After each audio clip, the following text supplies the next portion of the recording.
6 septembre dernier, The Economist, le journal d'actualité économique britannique, a positionné à la une de son journal une illustration d'Alice au pays des merveilles pour parler de la finance décentralisée. Qu'est-ce que la finance décentralisée? Et pourquoi cette couverture de The Economist inaugure une nouvelle ère?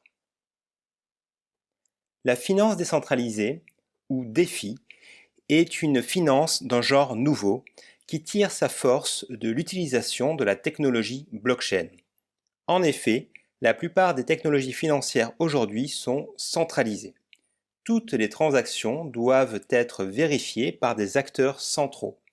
Les plus connus de ces acteurs sont les banques, mais il en existe plusieurs comme les dépositaires centraux, les places boursières, les assureurs, etc. Ces acteurs centraux se rémunèrent généralement de la façon suivante. Chaque fois qu'il y a une transaction, ils prélèvent une commission. Avec la blockchain et la finance décentralisée, ces acteurs centraux, tels que nous les connaissions, n'interviennent plus. La blockchain est une technologie qui est née avec le Bitcoin et qui ne cesse d'évoluer. La blockchain est un registre distribué entre plusieurs ordinateurs dans le monde et sur lequel sont enregistrées des transactions. Il y a la blockchain du Bitcoin, mais il en existe beaucoup d'autres, dont la blockchain Ethereum. Cette dernière a permis un essor des cas d'usage possibles, car sur la blockchain Ethereum, il devient possible de développer des applications, dites applications décentralisées, qui s'exécutent sur des ordinateurs répartis partout dans le monde. En 2018, l'application décentralisée Uniswap est créée. Uniswap est la première grande application de la finance décentralisée. Cette application décentralisée révolutionne la finance, tout simplement. Dans la finance centralisée, toutes les transactions passent par des acteurs centraux.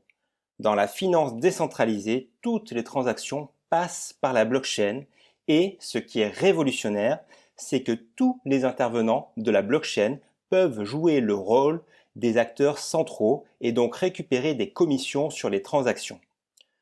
Sur Uniswap, il devient donc possible de déposer des bitcoins et d'être rémunéré en contrepartie.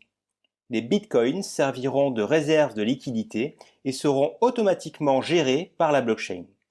Il s'agit là de l'une des applications de la finance décentralisée, mais bien d'autres ont été créées depuis, comme SushiSwap, Aave, Venus, Compound, qui sont autant d'applications décentralisées qui révolutionnent leur domaine. Hélas, comme tout ce qui brille, la finance décentralisée a un côté sombre. Derrière le pays des merveilles, certains profitent de l'effervescence pour en dépouiller d'autres avec des mécanismes souvent inspirés de la pyramide de Ponzi. Mais en dépit des regrettables arnaques, la révolution technologique est bien réelle. Et The Economist reconnaît que la finance décentralisée pourrait être le début d'une révolution, comme Internet le fut en son temps. En 2015, The Economist avait su identifier la révolution technologique de la blockchain qui se cachait derrière le Bitcoin dans une parution restée célèbre. À une époque où le Bitcoin était considéré comme une monnaie du dark web, The Economist avait sagement identifié la technologie révolutionnaire de la blockchain. 6 ans plus tard, cette technologie produit une finance décentralisée qui pourrait bousculer des banques multicentenaires.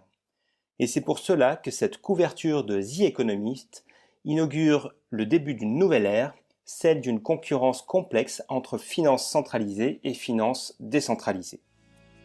Abonnez-vous à la newsletter et suivez les formations sur distributedinnovation.co.